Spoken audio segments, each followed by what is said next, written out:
اگر اس کوشر پہ ونو تم کے ساتھ دکانس پہ ووت دکاندار سے ونان 69 روپیے پہلے ان کو سوچنا پڑتا ہے کہ 69 کوتا گو کیا کچھ میسج دینا چاہتے ہیں ان والدین کے لیے بہ ونو تہ اخ چیز ات متعلق ات ونان کرمو پنہ ات پھرمو بالکل بالکل کٲشر زبان یہ اخ مولج زبان اخ کٲشر زبان ہز تاریخ تیژہ پران ییژہ انگریز زبان ہز تاریخ پران زبان چھن مران ناظرین ہمارے ساتھ جڑے ہوئے ہیں اس وقت شبنم صاحب، ان سے بھی جاننے کی کوشش کریں گے آج اس پروگرام کے حوالے سے۔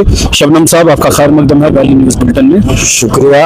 آج کی جو فنکشن تھی یہاں ڈگری کالج سوپور میں، یہ منعقد کی تھی بزم شعر و ادب شمالی کشمیر نے، اور اس میں زبان ادب کے دو نامور شاعر ہیں، ایک علی شہدہ صاحب، دوسرے نور الدین ہوش صاحب۔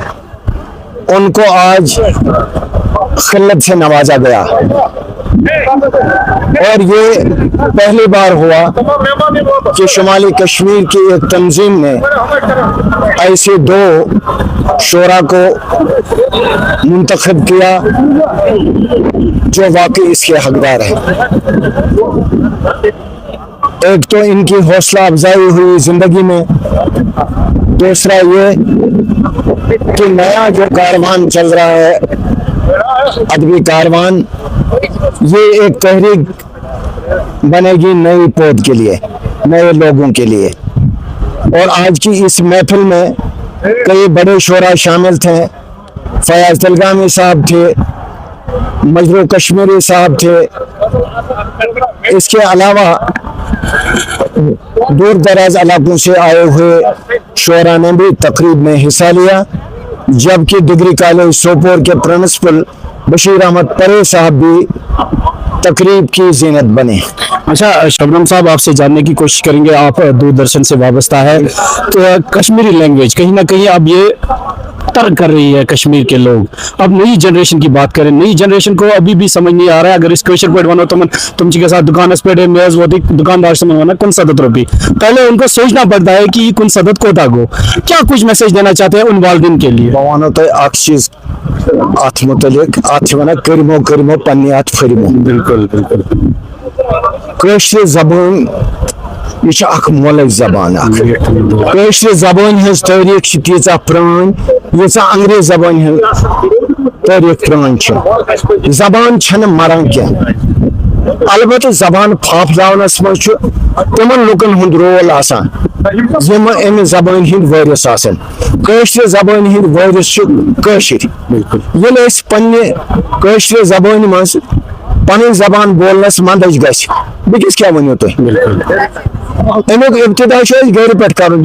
اتھ منٛز چھنہٕ کانٛہہ مندش کانٛہہ کٲشُر ورتاونس منٛز کٲشُر کر سکوٗلن منٛز اگر آز کمٕے تہِ چھُ کٲشُر یِوان پرناونہٕ، مگر گرن منٛز ہٮ۪کو أسۍ کٲشُر کلام کٔرِتھ، کٲشِر پٲٹھۍ کتھ باتھ کٔرِتھ، تمے چیز سۭتۍ روزِ زبان تہِ زندٕ۔ وۄنۍ ییٚلہِ اَسہِ پانہٕ مندش باسہِ أسۍ چھِ دویمٮ۪ن زبانن منٛز کتھ کرٕنۍ، باسان یہِ ہسا چھِ کیٛاہتام شان، یہ چھنہٕ شان کینٛہہ بلکہ یہ تہِ پریشانی اکہِ قسم۔ چلیے بہت بہت شکریہ، یہ تھے ہمارے ساتھ شبنم صاحب جنہوں نے کشمیری لینگویج کے حوالے سے ہم سے بات کی ہے، یہ دوردرشن سے بھی جڑے ہوئے ہیں۔ ایک ایوارڈ فنکشن کا انعقاد کیا گیا تھا۔ اصل میں بزم شعر ادب شمالی کشمیر کا یہ شیوا رہا ہے کہ ہم ہمیشہ جو کہن مشق شعراء ہیں، ادبا ہیں، ان کی حوصلہ افزائی کے ساتھ ساتھ جو نوجوان لکھاری ہیں ان کی بھی عزت افزائی کیا کرتے ہیں۔ تو سالانہ ہمارے پاس ایک اعزاز کا، ایک ایوارڈ کا ایک کوٹا ہوتا ہے، ہر سال ہمیں 2 یا 3 ایوارڈز دینے ہوتے ہیں، جس ایوارڈ کو ہم خلعت کہکشانی علم و ادب کہتے ہیں۔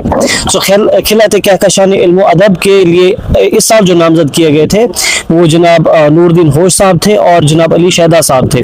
اس کے علاوہ بہت سارے اور اعزازات دیے گئے، جس میں کسی کو ادبی میدان میں دیا گیا، شعراء کو دیا گیا، ادبا کو دیا گیا، اسی طرح سے اینکرنگ کے لیے دیا گیا جناب گلزار جعفر صاحب کو، جناب حسن اظہر صاحب کو۔ تو بہت سارے اعزازات دیے گئے۔ اس سے یہ مقصد ہمارا ہے کہ جو بھی ادبی میدان میں اپنی خدمات انجام دے رہے ہیں ان کی عزت افزائی کی جائے اور ان کی حوصلہ افزائی کی جائے۔